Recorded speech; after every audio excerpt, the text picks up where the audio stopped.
लोगों ने खेल युवा से युवा को हटाया और युवा कौशल विकास विभाग होगा जिससे सिर्फ कौशल देने का काम किया जाए।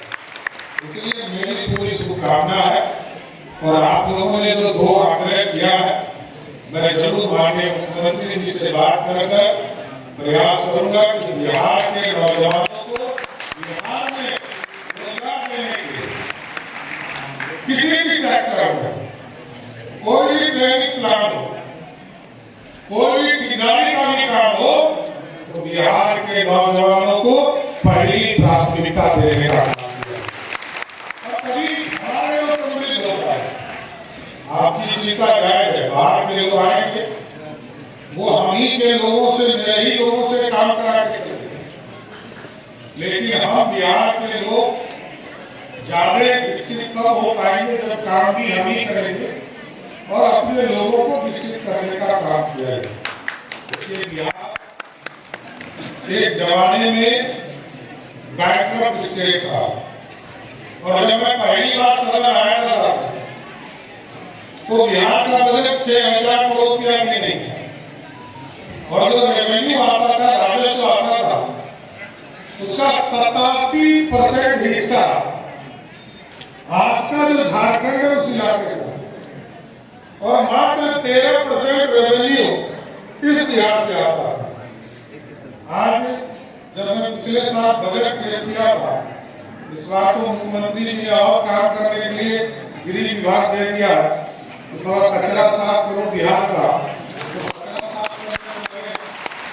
लेकिन जब मैं वित्त मंत्री के तौर पर काम कर रहा था तो मेरे लिए गौरव का क्षण था जब मैं बजट पेश करा।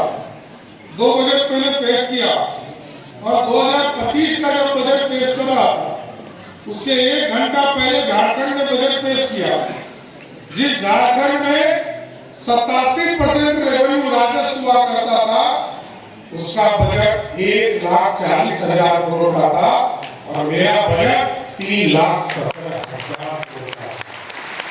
ये कौशल विकास, एक अच्छे मुख्यमंत्री आए, अच्छी सरकार बनी, बिहार का स्वरूप बदल रहा है और आगे अब पीपीपी वोट पर चीजों को खड़ा करना है।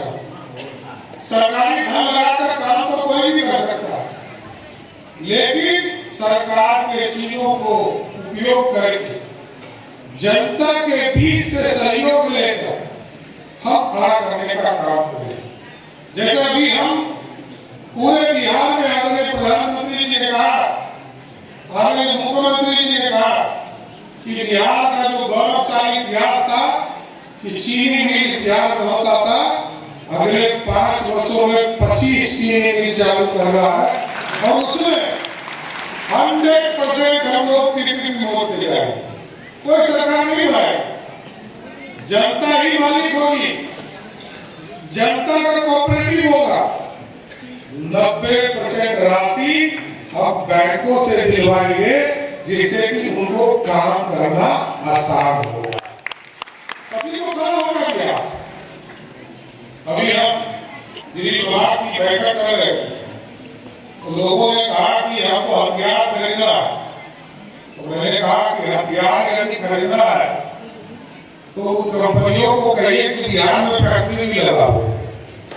जवाहर साहब और नीतीश जी ने प्रयास करके ऑर्डिनेंस का एक पूरा यूनिट रांची में लगाया, उसको और विकसित कीजिए और देश में कहीं भी कट्टा बिकता है, कट्टा समझ रहे हैं,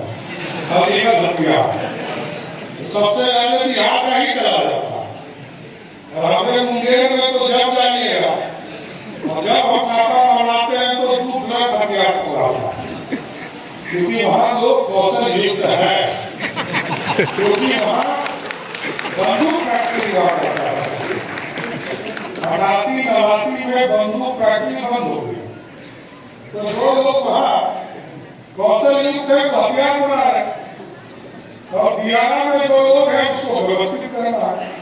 तो हमने कहा है कि नालंदा और मुंगेर दोनों जगह पर हम डिफेंस कॉरिडोर के तौर पर खड़ा करेंगे जहां हथियार भी देश को देने का काम करेंगे।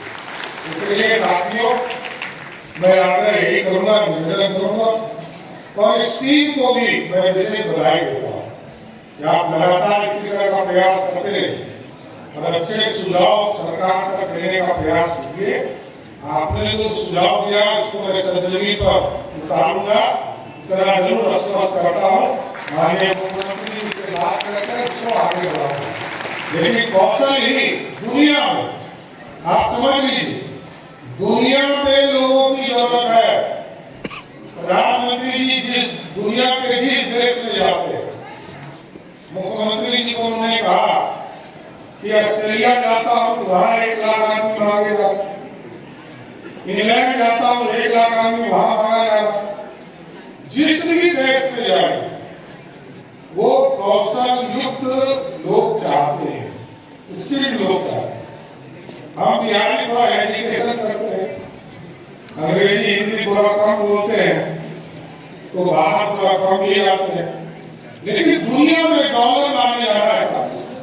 कश्मीर से कन्याकुमारी की सेवा तो करते हैं, लेकिन दुनिया में हमको स्थापित होना है, दुनिया में अच्छे रोजगार के लिए जाना है, लेकिन मजदूरी के लिए कहीं नहीं जाना। ये मैं स्पष्ट करता हूँ, मजदूरी और जीवन यापन के लिए प्रधानमंत्री जी और नीतीश कुमार जी ने कह दिया कि हम बिहार में उनको रोजगार देंगे और यहीं पर उनको रहकर उनके उतने पैसे का इंतजाम करने का काम बिहार की सरकार करेगी। इसलिए मैं फिर से कुशल युवा सम्मेलन बुलाने के लिए अरुण जी को, नीरज जी को, शिवम जी को, रोशन सिंह जी को और पूरी टीम को फिर से बधाई देता हूँ। यहाँ आगे बढ़े, सम्मिलित हो और आपके साथ, आप नौजवानों के साथ से ही बिहार अपने गौरवशाली इतिहास को वापस कर पाएगा। आप तमाम लोगों को बधाई देते हुए अपनी बातों को विराम देता हूँ। बहुत बहुत धन्यवाद।